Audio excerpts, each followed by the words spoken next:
د پاکستان وزیر اعظم شهباز شریف ویلي چې خبره اترې د سیاسي عمل مهمه برخه ده، خو هغه خلک چې ګډوډي جوړوي، ورونه لګوي او ځان تش په نوم سیاستوال بولي د خبرو اترو وړ نشي کېدی. د خالي په ماسخوتن پاکستان تحریک انصاف ګوند د حکومت سره د مذاکراتو لپاره یوه کسیزه کمیټه جوړه کړې او ویلي یو چې د عمران خان په وینا کمیټه به د انتخاباتو په اړه د حکومت سره تګلاره جوړوي. شهباز شریف نن د 9 پروز په یو ټویټ کې د عمران خان یا تحریک انصاف ګوند نوم نه دی اغوستی، خو ویلي دي چې خبرې اترې د سیاسي عمل یوه مهمه برخه ده او د جمهوریت په وده کې مهم رول لوبوي. تاریخ له داسې سیاسي او آئیني لاسته راوړنو ډک دی کله چې سیاسي مشران د خبرو اترو په میز ناستي او په قامي چارو اتفاق شوي. هغه زیاته کړې خو دلته یو بنیادي فرق دا دی چې ښه خلک ګډوډي جوړوي او اور لګوي او داسې خلک ځان تش په نوم سیاستوال بولي د خبرو اترو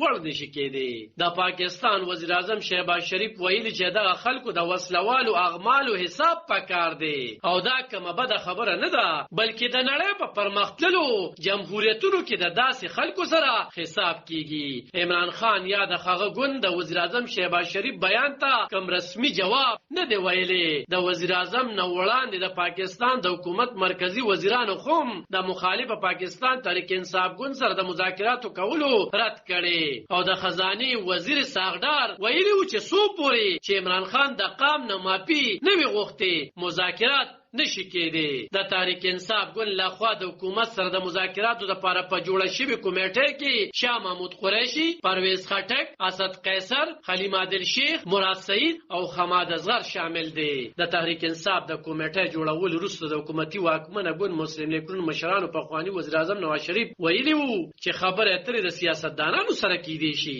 13 میاشت هم د ائتلافي حکومت او پاکستان تحریک انصاف ترمنځ د مذاکراتو ناستې شوې، خو به د کمینټ نتیجې دغه ناستې ختمې شوې وي. د اتحادیې حکومت او پاکستان تحریک انصاف ترمنځ د انتخاباتو د نیټې لپاره مذاکرات د سپریم کورټ د امر په رڼا کې شوي وو. د پاکستان سپریم کورټ د انتخاباتو د نیټې په اورېدنه کې د بېلابېلو سیاسي ګوندونو مشران عدالت ته بللي او ورته یې ویلي وو چې دوی باید خپلو کې په یوه ورځ د انتخاباتو د نیټې ټاکلو لپاره مذاکرات وکړي او عدالت ته دغه مذاکراتو د نتیجې نه خبر کړي. عالم خان شیرپو